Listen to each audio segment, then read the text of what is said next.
Greetings and salutations. It is I, your humble host, Captain Lunar, bringing you another video. And yeah, as you can tell by the title, this one's pretty straightforward. DC does not get Power Girl. So, if for those of you that are keeping up with the current DC comics, for the Superman family, things have been going pretty great, actually. Um, Superman has his identity back. The Superman family is really getting more of a push. Everything's going pretty okay Superman-wise. There's nothing to really complain about. Except Power Girl. Now, for those of you who are unaware, I'll give a brief summary of Power Girl real quick. Power Girl was originally the Earth 2 counterpart to Supergirl. She debuted in the Bronze Age in the 70s.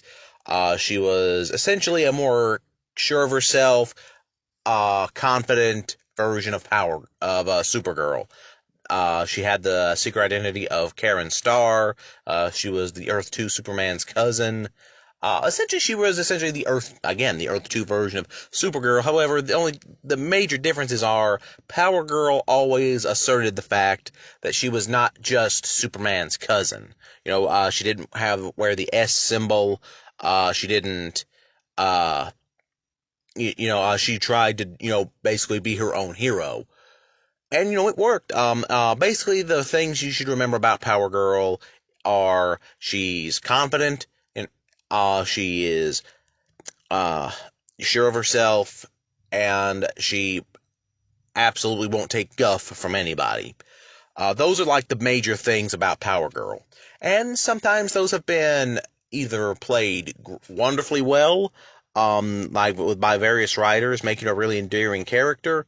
So one of the best examples is in Jimmy Palmiotti's and Amanda Conder's run on the character, which while they only lasted about 13 issues or so, that series did run a full 27 issues, really right up to the New 52. That was the only real reason that series stopped, was the New 52.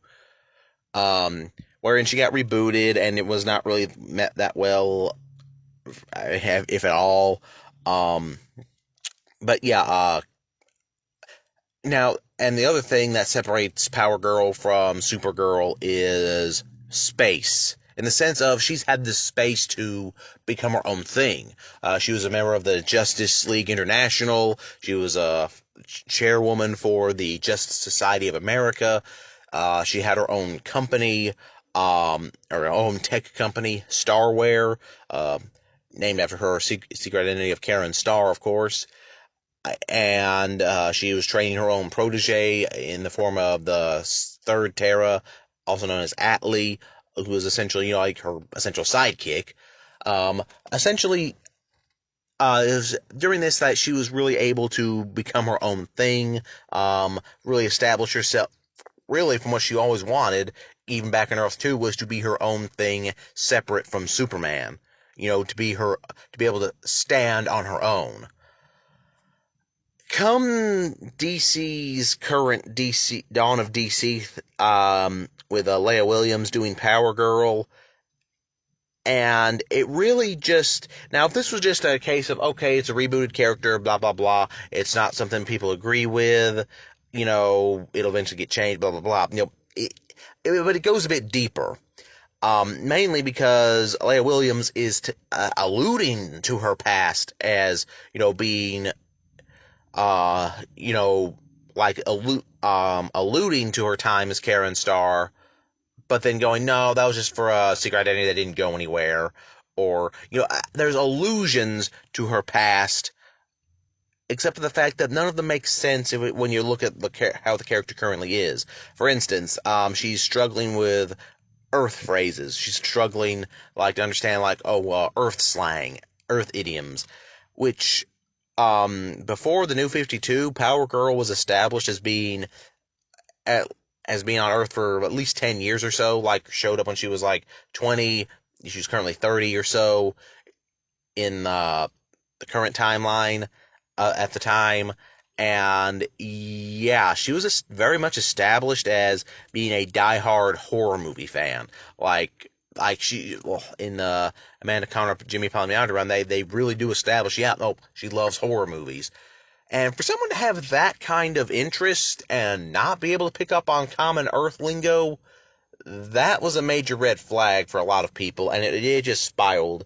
Um, she's no longer confident and sure of herself. Now, and a lot of people might mistake that as, oh, well, she doesn't question herself at times. No, she questions herself. She has questioned herself. But the thing is, if she's dealing with something or in a fight or anything, she's like, you know what? I know what I'm thinking. I know what I want.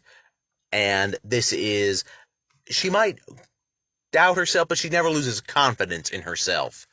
And this Power Girl really does show like she's more like, for instance, she gets the name Paige thrown at her, and apparently they're changing her full name to Paige Kent. Here's the problem: she doesn't come up with a name herself. Yeah, she doesn't come up with a name herself. She's literally like kind of like, oh, I guess I'm Paige now. Like, no, Power Girl. If this was the proper Power Girl, she would have gone, you know what? You know what? I'll take that in a recommendation, but really, honestly, I, don't try to give me a name. Like she would have fought back on it a lot more. Like she wouldn't go, huh? That's cute. I guess I'm Paige now. Like, no, she would not have done that. It just several other things like her apparently comparing herself to, Supergirl is more beloved. No, Supergirl is not more beloved than Power Girl in DC continuity. Mostly because Power Girl again has had a longer career. Um, and people say, well, it's rebooted, everything's back. Yeah, well, here's the thing: the Justice Society is back. They reference the JLI being a thing. And yet for some reason, Power Girl is being different, even though all that should fall back into place. It's just creating a lot of because here's the thing: after Crisis on Infinite Earths, everyone was folded over. Power Girl was made to be from a pre-sunken Atlantis, like before Atlantis sunk. That was her origin. Her powers were more magic based. That was the whole idea for her character for a long time before they brought back, oh, she was actually the survivor of the Crisis on Infinite Earths, and she's still technically Superman's cousin.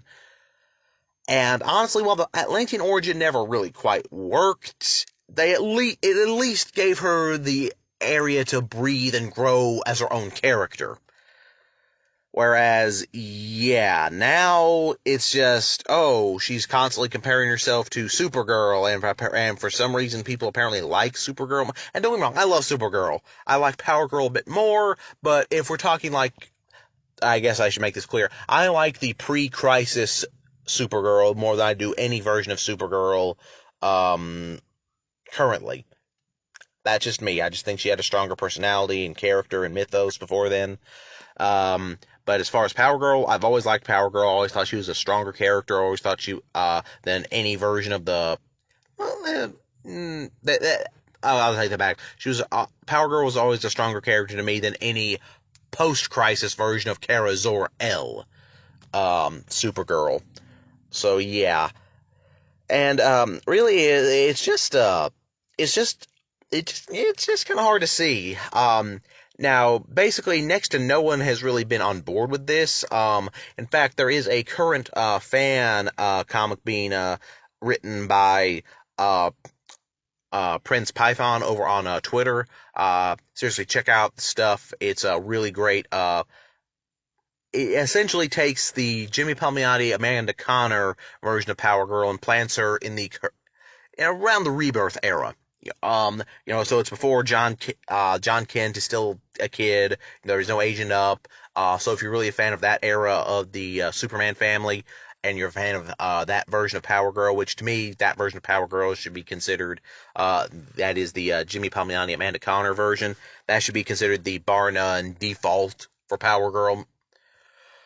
But anyway, I'm rambling now. But seriously, I'm going to link that fan comic It's called Daughter of Power Girl, Daughter of Rao.